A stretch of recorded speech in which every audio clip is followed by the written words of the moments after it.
I caught her with my cousin, but instead of hysterics, I played it safe. Their honeymoon became my revenge scene.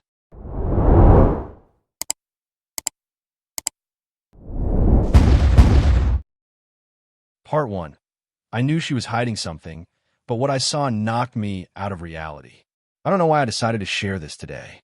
Maybe it's because I'm finally sleeping without nightmares again. Or maybe it's because her new husband wrote to me yesterday. Yes, the same one she cheated on me with. He wrote an apology. And you know what? It didn't matter anymore, because I had completed my plan. But more on that later. My name is Dan. I'm 34. I'm a former IT guy. Now I work in a furniture restoration shop, and this is the only place where I finally felt alive after everything that happened. Her name was Lena. That is, it's still her name. But in my head, she's long since become just her. We were together for 7 years. Married for 4. It wasn't perfect, but I thought we were a real team. We went through my father's death together, her job loss during COVID, moving from her parents' house to the outskirts of the city. We were building something real. Until I started noticing the little things. No, she didn't stop washing or cooking dinner. Quite the opposite. Too perfect. Sweet as honey. But there was a look on her face of someone playing a role. As if she was looking at me and assessing whether I was still going. One day, returning from work a little early, because a client had canceled an appointment, I saw her car in the parking lot. And another one that was painfully familiar to me. A red Honda Civic. The same one my cousin Max drove. My mom's favorite. Always smiling, always charming, always a little too nice to Lena. But then I thought it was paranoia. I didn't ring the doorbell. I just opened it with my key. I walked in, silence. Only the air conditioner was humming. It was like in a movie. I was walking down the hallway, and my brain was already screaming, "Turn around, idiot!" But my legs wouldn't obey. I opened the bedroom door, and I saw her, without a blanket, without clothes. He was lying on her. And she wasn't even scared. She just glanced at me and muttered, "Dan, it's not what you think." My brother, the bitch, just kept quiet. Then he pulled on his pants and left, without even looking me in the eye. I didn't scream. I didn't hit. I just took my suitcase from the closet and left. And that's when an idea came to my head. Because pain is one thing, but the desire for revenge is another level of survival. Do you think I want to get drunk? No. I signed up for the gym. I lost 11 kilograms. I got a job in a new workshop. And at the same time, I gathered everything I needed for the perfect plan. It will be a long story. And the most interesting part is yet to come. Part 2. She thought I disappeared. But I became her shadow, and I recorded everything.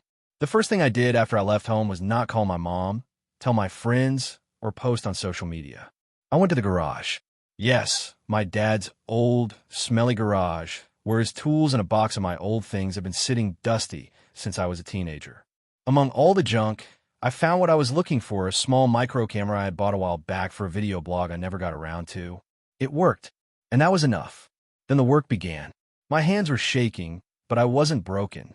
I knew I didn't want to just complain or vent. I wanted to make sure they both felt embarrassed every time they met someone from our circle of friends. And so that everything they built after my betrayal would be destroyed by their own hands. A few days later, I returned to the house. Not to talk, but to install the cameras. I knew where the spare key was. And I knew when she would be at work and Max would be in the hall. She had small wireless cameras in her bedroom, in the kitchen, in the living room. Everything was encrypted and recorded on my personal server, which I had set up in my dorm room. Yes, I rented a room in a student dormitory because it was cheap, and also, no one asked anything. The first few days were hard. Seeing her laughing with him, how he wore my t-shirts, how she kissed him in the same corner of the kitchen where she had once hugged me. It was like watching my life taken away and thrown in the trash. But then I got used to it. I became detached. I became an observer. And in a week, I had gathered enough material to destroy their reputations. But I was in no hurry, because the main thing in sophisticated revenge is time. The longer they believe they have won, the harder the blow will be when the truth pours down on them like a bucket of ice water. I had another trump card. Max was not only my brother. He worked at a law firm and was supposed to be a witness in the case of our grandmother's inheritance. He and Lena planned to optimize the documents, That is, to forge my uncle's signature in order to get a bigger share. Yes, I knew everything. And at that moment I realized I had in my hands not just painful, incriminating evidence on lovers. I had their future, money, and the trust of the family. I played with fire a little more. I sent her an anonymous message. He is not who you think he is. You will find out soon. Her reaction was gold. In the video, she was running around the room, looking for something on her laptop, and then she called Max. And he lied to her. I heard it. Everything was being recorded. He said, "It's just someone who's jealous. Maybe Dan? Don't pay attention." She replied, "What if he found out about that thing with the signature? About Grandma? F***, don't say that out loud." That's it. I didn't just have a story. I had a crime. And I wasn't just a betrayed man. I was their sentence. But the best part was yet to come. And I already knew where and how I would deliver the final blow. Part 3. Their honeymoon was my triumph, but I played a few games before that. After I got the recording of that phone call where they talked about forging the signature on the inheritance papers, everything fell into place. Max and Lena were not just traitors. They were thieves. And I was the only one who could prove it. But I was still in no hurry. Suddenly I realized, taking revenge just for yourself is banal. You have to do it in such a way that they themselves become the engines of their own destruction, and so that no one even guesses that it is my work. I started with the little things. I changed the name on my Telegram account to Greg, friend of the family, and wrote to her, "Max has another one. Your husband is not as faithful as you think. Have you not wondered where he disappears to on Thursday evenings?" It was not true, but the reaction was real. A few days later, Lena made a scene for him right in the store. I got the surveillance camera recording through a security guard I knew, and believe me, it was worth seeing. She hit him with a bag. He shouted, "You're paranoid." I was at the gym, and she, "At what gym?" They wrote to me that you were at her house. He, "Who the hell is her?" She, "Her or Max. Don't make a fool of me." A public quarrel is a tick. Mistrust between them is a tick. But that was just the beginning. The next move was an anonymous letter that I sent to the law firm where Max worked. It contained a screenshot of correspondence between him and Lena regarding the forgery of inheritance documents. Part of the correspondence that I downloaded from her laptop when she accidentally forgot it in our old house. Yes, I knew where to look. She kept everything in the personal/important folder. How creative. A week later, Max was called to HR. 2 more days later, he quit his job of his own free will. I found out about it from a friend who works in the same office. And that's when I realized they were starting to fall apart. Their illusion of a happily ever after life was starting to crack. But they still wanted to believe that everything would work out. She wrote long posts on Instagram like, "Sometimes life throws challenges. But if you love, you fight. I chose to fight for us." And I sat with popcorn and counted the days until she realized she was fighting not for love, but for an illusion. And that's when I made the most cunning move. I invited them to my friend's wedding. That is, officially, it wasn't me who invited them, but the same friend. I pitched him the idea of giving my ex and her new one a second chance, so as not to hold a grudge.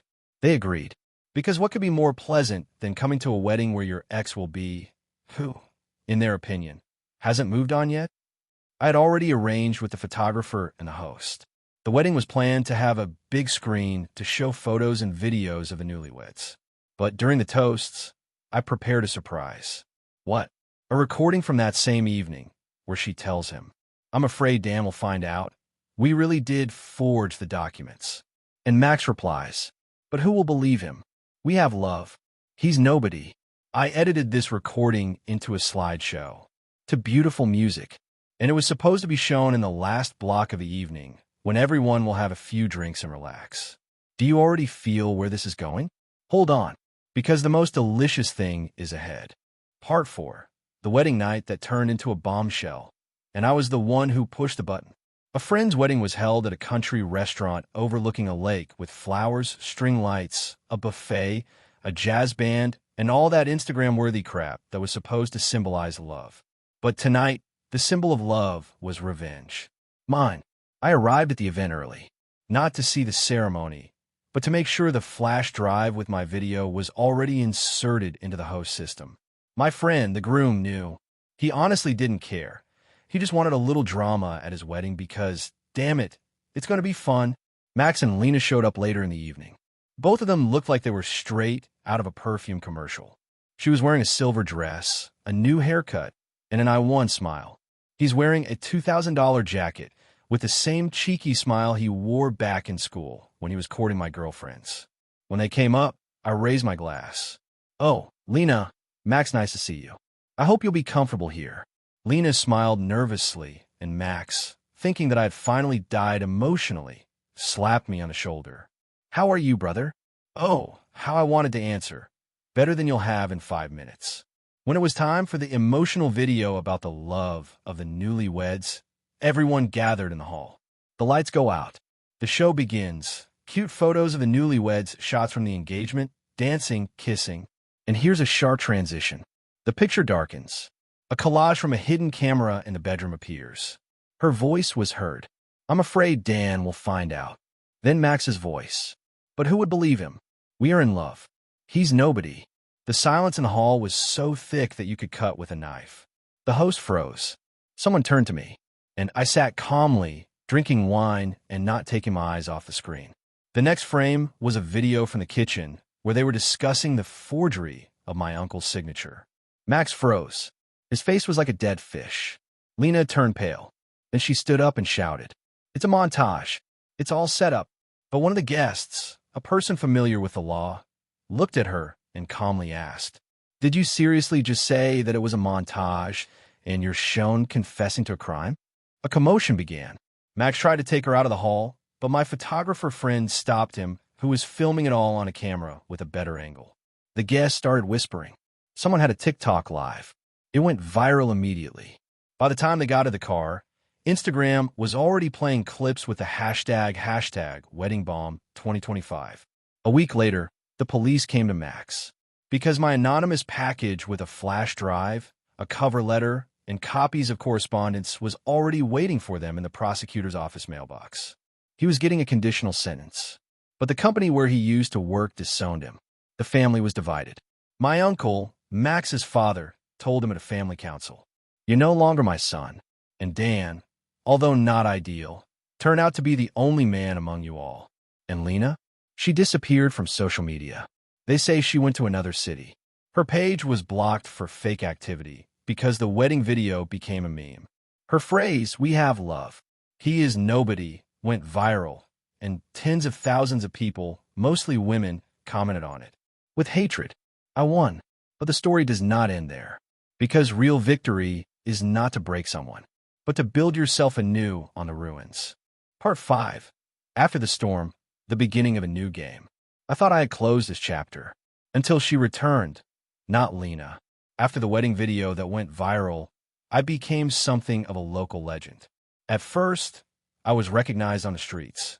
Guys winked, girls gave me admiring glances, and even one old woman in line at the pharmacy said, "Are you the one from the wedding?" Well, you did. That's what they need. I wasn't looking for fame. I just got a kick out of knowing that justice exists when you plan it right. But I couldn't just sit back and live a normal life. I was invited to podcasts. Journalists wrote. Someone even wanted to do an interview in the true crime format. I refused. I'm not a hero. I'm just a man whose life was ruined and who decided not to be a victim. I opened a furniture restoration workshop. I called it from scratch. Irony? Maybe. But in each restored chair, I saw myself. Torn, cracked, but with the potential to shine better than new. 6 months passed. Laziness was gone. Max sat quietly.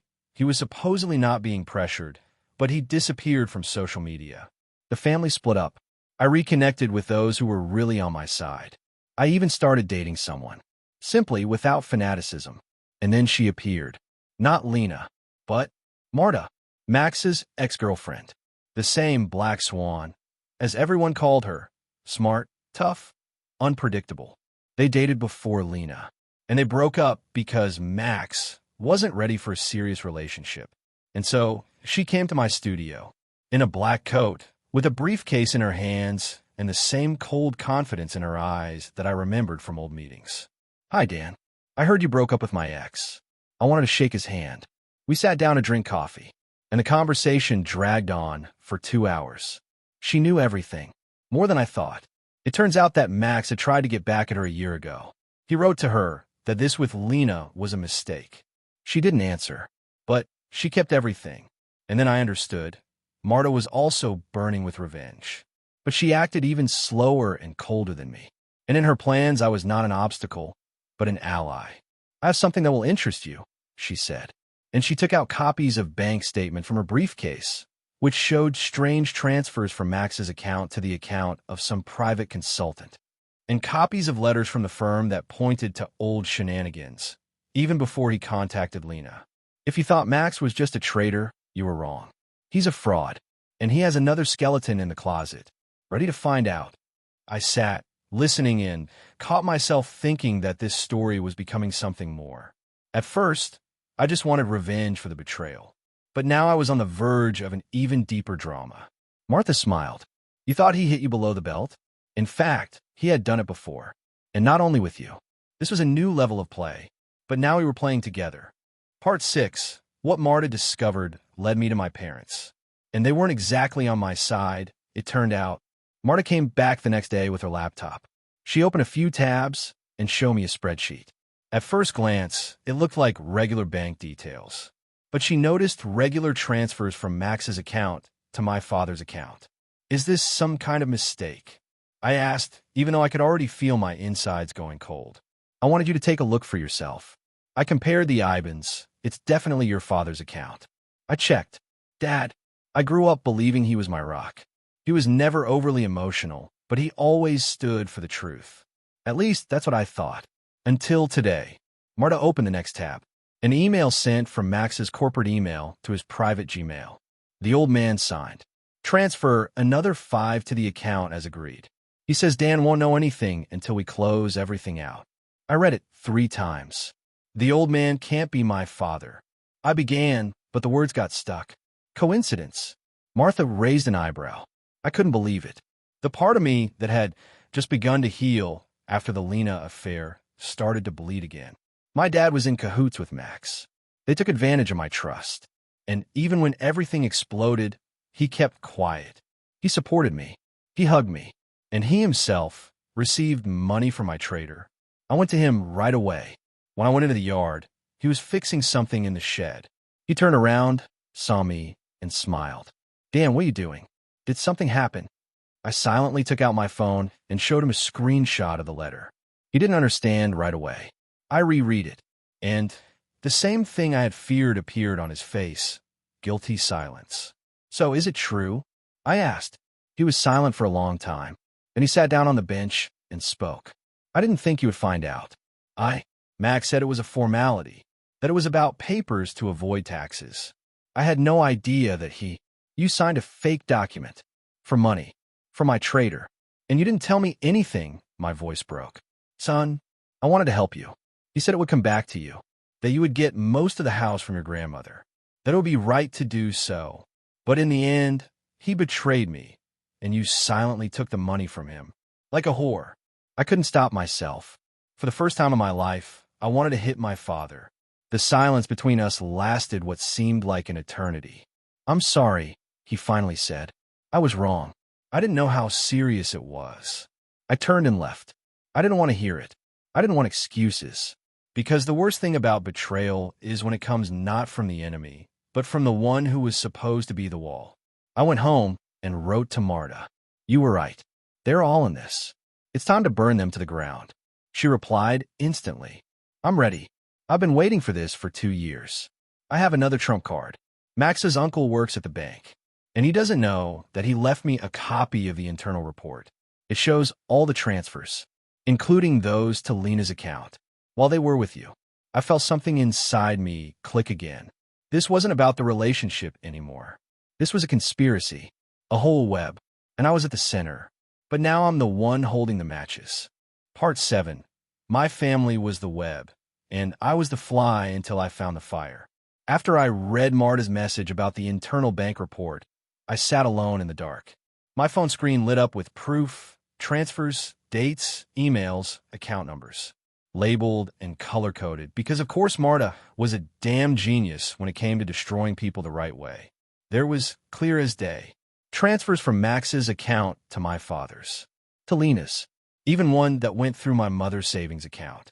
I had never seen her name show up in this story before, but apparently, even she had played a quiet role in this theater of betrayal.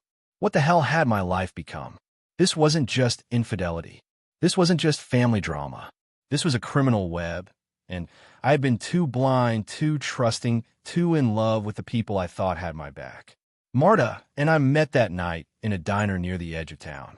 She was already sipping black coffee when I walked in. No smile. No, how are you?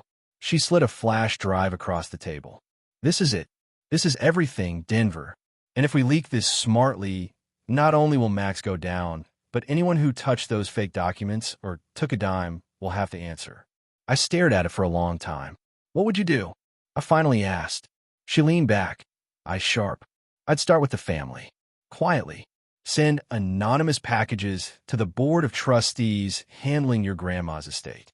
Let them investigate. Let the system eat them from the inside out while they think everything's fine. And once it started, we go public.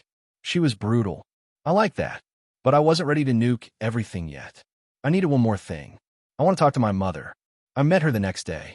We sat in the tiny kitchen where she used to pack my school lunches. The wallpaper was peeling now. The clock on the wall still ticked like it always did. That same click every second, like a slow death. She looked older. Smaller. Mom, did you know? She didn't pretend. She didn't lie. She looked down and said quietly, "Your father told me not to ask questions. He said it was for your future." My future? I almost choked. You mean Max's pockets? You let them walk all over me, and now you call it protecting my future? She didn't answer. I stood up, looked at her for what felt like the last time. I needed you to stand up for me. Once. Just once. Her voice cracked. I was scared, Den. I didn't have space for scared anymore. I had war in my blood. That night, Marta and I hit send. Anonymous packages with full reports went to the estate legal board, the bank's internal audit team, Max's former law firm, the regional media. We knew it would take a few days to spiral. But once the first letter landed, everything would fall like dominoes. And fall it did. The estate board froze the inheritance proceedings. A new investigation opened. My grandmother's was pulled back in for full forensic review.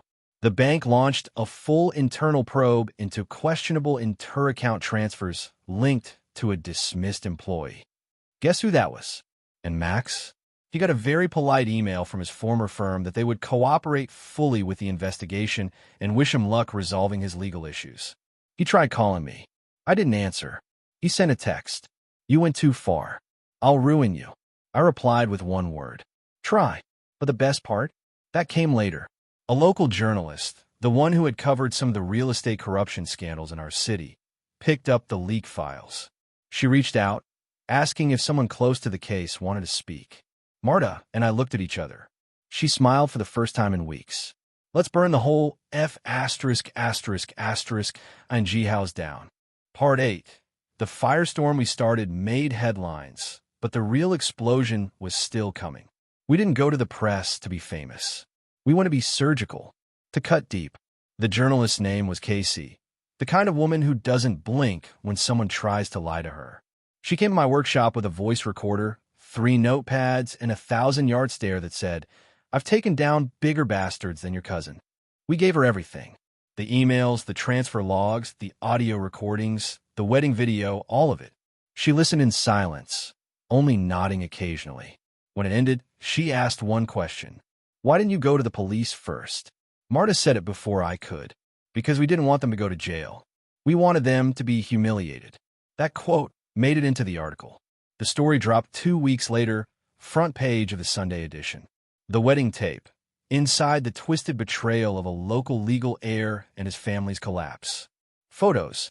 Names. Dates. Screenshots from the video. Even a still of Lena at the wedding. Face frozen mid-horror. Within hours, it was everywhere.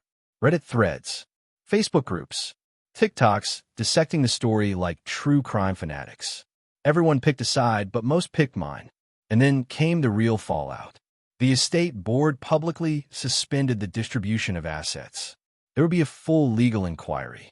Max's name was removed from every official document tied to the case.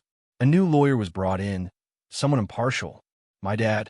He didn't say a word to me after the article, but he did resign from his post at the local council. Health reasons, the press release said. Right? My mother called once. I let it ring. But Lena? She showed up. One night late. I was locking up the workshop when I saw her standing across the street in a hoodie, arms crossed like a scolded teenager. We need to talk, she said. I didn't answer. I just looked at her. I know you think I'm the villain, but you don't know everything. You don't know what Max told me, what he promised me. I laughed. You're right. I don't know everything, but I know you climbed into my bed, smiled at my face, and plotted to steal from my family. That's enough. She stepped forward, tears welling. Use me too. I see that now. I don't have anyone left, Dan. I paused, not because I cared, but because I realized something in that moment. I had taken everything from them, but they were still breathing, and that meant I had one more level to reach. I turned, unlocked the workshop, and looked at her coldly. Don't worry, I'm not done yet, because here's the thing. Public shame is temporary, but legal destruction, that's forever. Marta and I still had one last bomb. Something even Max didn't know we had. Something hidden so deep in the files it was almost forgotten. An offshore account, under his name, linked to the estate. And guess who set it up? Yeah, him and his old firm. We were about to deliver the final blow. Part 9, the offshore account, and how we turned it into a guillotine. By the time Lena came crying to my shop, we already had the noose halfway around Max's neck. She just didn't know it yet. You see, Marta had found something during her deep dive into his financials. Buried in an old backup folder he'd once synced with Google Drive and forgot to revoke access to, she found PDFs of internal memos, documents not meant to be seen by anyone outside the firm. And in one of them, there was a line item from 4 years ago labeled as a client fund transfer. But the bank name? Not local, not even national. It was based in the Cayman Islands. Now, I'm not a lawyer, but even I know that when you're transferring inheritance assets offshore before the estate is settled, you're asking for a federal investigation. Max wasn't just shady. He was dumb. Marta traced it through dummy corporations, burner emails, and finally, a shell company with his initials in the name, MJR Holdings. She grinned as she showed me the final map on her screen. You want a justice? This is justice with a briefcase and handcuffs. We contacted the journalist again. But this time, she looped in someone else, a friend of hers who worked with a financial crimes watchdog. Anonymous tip, detailed file, supporting documents. We didn't even have to lift a finger. And then we waited. 3 weeks passed. Nothing. I started to think we'd reached the end of the fireworks. Until one morning, I opened Reddit and saw a trending post. Local attorney investigated for hidden offshore accounts linked to elder estate fraud. Boom. It blew up fast. Not just in our state, it went national. The article detailed how investigators were looking into a network of unauthorized estate transfers, involving at least one practicing attorney and members of the decedent's family. Names weren't listed yet, but everyone local knew who it was. Max tried to go underground, deleted his socials, stopped answering his phone, even left town. But it didn't matter. You can't delete wire transfers. You can't hide from paper trails once they're out in the open. And now, the feds were involved. That same week, Marta and I were contacted by a federal agent. Not for questioning, for thanks. They said the package of documents we'd provided, through our anonymous journalist friend, accelerated a slow-moving case by at least a year. They even asked if we'd testify, if necessary. I said yes, because I wanted to look Max in the eye in a courtroom and let him see that I was the one who buried him, brick by brick. But that wasn't the final cherry on top. That came from his own mother. I got a letter, handwritten, neat cursive, lavender envelope, very church grandma style. It was from his mom, my aunt. Dear Den, I don't know what to say. I'm ashamed. My son turned into a man I don't recognize. And I know part of that is my fault. I raised him to think he could do no wrong. But you were always honest, loyal, hardworking, and I didn't protect you when it mattered. I hope someday you can forgive this family. You did what none of us had the courage to. Aunt I stared at it for 10 minutes. Not because I forgave her. Not because I believed in redemption. But because I realized I won. Not just with revenge. Not just with humiliation. I tore down a legacy of lies. And now, I was building my own. But hey, you didn't think that was the end, did you? Because there's one more twist coming. Part 10. Lena crawled back, and I gave her the rejection people dream about in the shower. It was a rainy Tuesday when she showed up again. Not with tears this time. Not with the poor me energy she carried like a broken umbrella. No, this time she was dressed like she thought she was in control. Trench coat, heels, hair straightened, a folder under her arm like she was here for a meeting. She walked in the shop like she owned it. "We need to talk, Dan." I looked up from the cabinet I was refinishing. My hands were covered in dust and varnish. I didn't even blink. "Nope, don't be childish. You don't get to say that word." She exhaled sharply, as if this was hard for her. "Look, everything's gone. Max is under investigation. My name is Dirt. I have nothing. Whose fault is that?" She didn't answer. Instead, she walked over to the workbench and placed the folder down. "These are some of the documents from the estate. Things you might want. Things that could help you." I didn't open it. "You think I need anything from you now? After everything?" Her face twitched. That moment where someone realizes they're not the main character anymore. That they're a footnote in your story. "I made mistakes, Den." I stood up, wiped my hands on a rag, and finally looked her straight in the eyes. Mistakes are forgetting someone's birthday. Maybe kissing someone when you're drunk and regret it the next day. You plotted behind my back with my cousin. You helped him steal from my family. You watched my father lie to me. You made me think I was crazy. Gaslight me. Mock me behind my back. Her lip trembled. I leaned in, voice cold. "You didn't make a mistake. You made a plan, and now you're living in the ruins of it." She looked down. For once, she didn't have a comeback. And then I delivered the final line. The one I'd been saving since the day I saw her in bed with Max. "You remember how you said I was too boring? That you needed someone who kept things exciting?" She looked up slowly, like a deer in headlights. "Well, how's that working out for you?" She froze. For several seconds, the only sound was the rain tapping on the windows. "Goodbye, Lena." She left without another word. And the moment the door clicked shut, I picked up the folder and dropped in the trash. That night, I had a drink with Marta. Whiskey neat. No celebration. Just quiet satisfaction. "You sure you don't regret torching it all?" she asked. I looked out the window, thinking of everything that had happened. The lies, the games, the betrayal, the revenge. "No," I said. "Some things need to burn before you can build something worth living in. You might think this is the end. That the villain lost, the anti-hero won, and the love interest walked off into the fog. But life doesn't work like that. There's still one more twist. One final turn." Part 11. The Trial, where Max finally faced the mirror he'd been avoiding his whole life. When the official court date was set, I didn't plan on going. I thought, let the feds handle it. Let the paper trail choke him out. I've done my part. But Marta called me the night before the hearing. "You need to be there, Denver." Not for him. For you. So I shaved. Put on a Navy suit. Not for show, but because I wanted to look my best when the man who called me a nobody got publicly shredded by the justice system. The courtroom was ice cold. Neutral walls, polished wood. Cameras were banned, but the gallery was full. Reporters sat with their heads low, typing nonstop. A couple of old law buddies of Max's were there too. I caught one of them whisper, "What a waste," under his breath. And then Max walked in, handcuffed, wearing a wrinkled suit, hair greasy, eyes hollow. He looked like a washed-up actor trying to play a lawyer in a movie that already flopped. He glanced around the room and froze when he saw me. I didn't smile. I didn't nod. I didn't move. He looked away. The prosecution was surgical. They presented everything. The forged estate documents, the offshore accounts, the email records, the payment trail to my father, testimony from financial expert confirming the scope of fraud. And then Marta took the stand.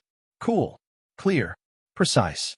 She detailed how she traced his finances, how he looped in Lena and my father, how he presented himself as protecting family interests while quietly funneling money out of the estate. When the defense attorney tried to shake her, She just leaned in and said, "Are you really going to ask me about intent when his shell company had his own initials in the name?" Laughter rippled through the gallery. I swear the judge almost smiled. And then came my turn. They called me as a character witness. I walked up and sat down. Looked Max straight in the face for the first time in over a year. "Mr. Williams, would you please describe your relationship with the defendant?" "Cousin," I said. "Former. Would you consider yourself close?" "I used to. Then he slept with my wife and robbed my dead grandmother's legacy while doing it." Silence. "Judge, let the record reflect the witness's statement." I leaned forward and said, "This man smiled in my face while stabbing me in the back. He manipulated my parents, poisoned my marriage, and turned a family into a battlefield. I don't care if he goes to jail, but I do care that he never touches another inheritance, another family asset, another dime that doesn't belong to him." Max kept his eyes down. "Coward." Verdict came 2 days later. Guilty. Charges: wire fraud, forgery, criminal conspiracy, obstruction of estate proceedings. Sentence: 8 years, with eligibility for parole in 5. Max didn't cry, but Lena did. She was in the back of the courtroom, sunglasses on, shaking. I didn't approach her. Marta and I walked out side by side. She exhaled, long and slow. "You know what the best part of revenge is?" I raised an eyebrow. "When it's legal." "Damn right," I said. "We didn't toast that night. We didn't need to. We won. But there's still one final piece to this story. Because someone unexpected reached out after the trial. Someone I never thought I'd hear from again. And what they said changed everything." Part 12. The final twist. A letter that turned my rage into something I didn't expect. A week after Max was sentenced, I thought everything was finally settling down. The storm had passed. The liars were exposed. The money was frozen. The family name was scorched. I was finally sleeping through the night without dreaming about hidden emails or whispered lies. And then the letter came. No return address. Handwritten. Thick cream-colored envelope. My name on the front, just Denver. I almost tossed it, thinking it was another anonymous message or some distant cousin trying to apologize for not knowing. But something about it made me pause. Maybe the handwriting. It was familiar. Inside was a single page, neatly folded. "Dan, I don't expect you to read this, let alone answer. But I have to try. I'm your brother." I froze. I don't have a brother. Or, I didn't think I did. I was born 2 years before you. My mom was your dad's girlfriend before he met your mom. He left her. Left me. She raised me alone. I never knew him. Not really. But I knew of him. He sent money sometimes. Then it stopped. I always wondered why. A few months ago, when the news broke about the trial, I saw your name, your story, and I recognized your face. It's mine too. You don't owe me anything. I'm not looking for a family reunion or a couch to crash on. But I thought you deserved to know the truth, that the man who helped rob you had already robbed someone else long before. He left me in the dark. Then he helped Max bury you. I guess I just wanted you to know you weren't the only one. There was no phone number, no email, just an address, halfway across the state. No social media footprint, no digital trail. I sat there in my shop for hours, the letter in my hand, the varnish on my project drying untouched. My father had lied to me in more ways than I ever imagined. He didn't just betray me during the inheritance mess. He had an entire life he'd never spoken of. A son, a whole other life. And now that son, my brother, was reaching out from the shadows of that lie. Marta was the first person I told. She didn't speak for a long moment. Then she said, "You gonna go meet him?" I shook my head slowly. "I don't know. I burned so much to the ground. I don't know if I have anything left to give." But she looked at me, eyes clear. "Maybe it's not about giving. Maybe it's about finally understanding where you came from, so you can choose where to go next." The next morning, I packed a small bag, drove 4 hours out of town. I didn't call ahead. I didn't even know if I'd knock on the door. But I had to see it. Had to know if the face behind the letter looked like mine. As I pulled onto the quiet suburban street, I saw him, standing on a porch, waiting. We locked eyes, and I swear, for the first time in months, I felt something new. Peace. Not revenge. Not justice. Not triumph. Just peace. This story started with betrayal, turned into a war, ended in fire. But here's the thing about burning it all down. Sometimes, in the ashes, you find something worth rebuilding, even if it's just the truth.